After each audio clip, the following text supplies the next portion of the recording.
Hello everyone, এই টিউটোরিয়ালটিতে আমি দেখাতে যাচ্ছি কিভাবে ফটোশপের সাহায্যে স্ট্রেস ইফেক্ট দিতে হয়। আশা করছি সম্পূর্ণ ভিডিওটিতে আপনারা নতুন কিছু শিখতে পারবেন। তাহলে চলুন শুরু করি ভিডিওটি। এখানে আমি একটি মডেলের ছবি নিয়ে নিয়েছি। এরপর এখান থেকে আমরা পেন টুলটি সিলেক্ট করে নিব। পেন টুলের মধ্য থেকে রাইট বাটনে ক্লিক করে কার্ভেচার যে পেন টুলটি রয়েছে এটি আমরা নিয়ে নিচ্ছি। ছবিটি একটু জুম ইন করছি। জুম ইন করে আমরা যেহেতু ফেসটাকে স্ট্রেচ করব, তার জন্য প্রথমে ফেস থেকে একটি পয়েন্ট, মিডিলে একটি পয়েন্ট ক্লিক করে নিলাম। এরপর আমরা কার্ভটি করে নিব।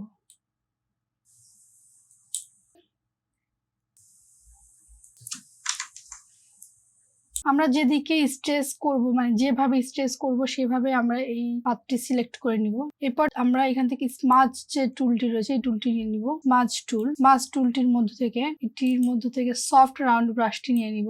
মুডটি নরমাল, এখান থেকে নরমাল, স্ট্রেংথ 100% এবং এখানে স্যাম্পল অল লেয়ার্স যেটি রয়েছে এখানে একটি চেক মার্ক দিয়ে দিব। এরপর নিচের এই লেয়ার থেকে আমরা নতুন একটি লেয়ার নিয়ে নিব এবং নতুন লেয়ারে ক্লিক করা অবস্থায় ব্রাশ টুলটি দিয়ে যে অংশটি আমরা স্ট্রেচ করব সেই অংশতে একটি ক্লিক করব এবং তারপর আমরা আবার এখান থেকে যে কার্ভেচার পেন টুলটি রয়েছে এই পেন টুলটি নিয়ে নিব। এরপর এই যে পাথটি রয়েছে এই পাথের উপরে আমরা রাইট বাটনে ক্লিক করে দিব। রাইট বাটনে ক্লিক করার পরে স্ট্রোক পাথে চলে যাব এবং এখানে টুল যে অপশনটি রয়েছে এই টুলের মধ্য থেকে আমরা এই স্মাজটি নিয়ে নিব এবং ওকে প্রেস করে দিব।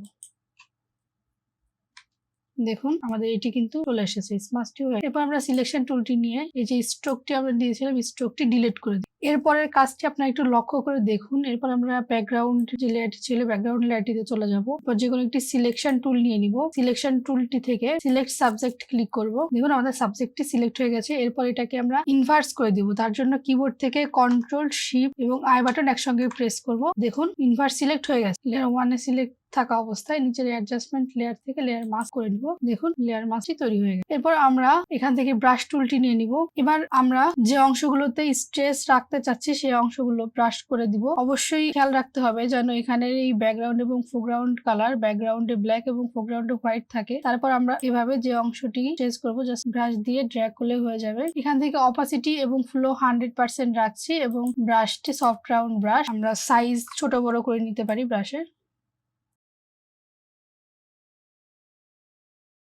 এটি কিন্তু যে অংশগুলো আমরা রাখতে চাচ্ছি সেই অংশগুলো রেখেছি এবং বাকিগুলো কেটে ফেলেছি। এরপর আমরা নিচের এই অ্যাডজাস্টমেন্ট লেয়ার থেকে কার্ভস টুলটি নিয়ে নিব। কার্ভস টুলটি নেওয়ার পরে উপরের এই ডায়লগ বক্স থেকে অটো যে সেটিংটি রয়েছে অটো সেটিং এ ক্লিক করে দিব। দেখুন একটি অটোমেটিক ছবি অনুযায়ী কার্ভ হয়ে গেছে। আশা করছি আমার আজকের ভিডিওটি আপনাদের কাছে ভালো লেগেছে। যদি ভিডিওটি থেকে আপনারা নতুন কিছু শিখে থাকেন তাহলে ভিডিওটিতে একটি লাইক এবং শেয়ার করবেন। আরো ভিডিও পেতে চ্যানেলটি সাবস্ক্রাইব করে আমার সাথেই থাকবেন। আপনারা চাইলে আমার যে অন্যান্য সোশ্যাল মিডিয়া গুলো রয়েছে ফেসবুক এবং ইনস্টাগ্রাম, এগুলো ফলো করে রাখতে পারেন। এগুলোর লিংক আমি ডেসক্রিপশন বক্সে দিয়ে দিই। Thanks for watching. দেখা হচ্ছে নতুন কোনো ভিডিওতে।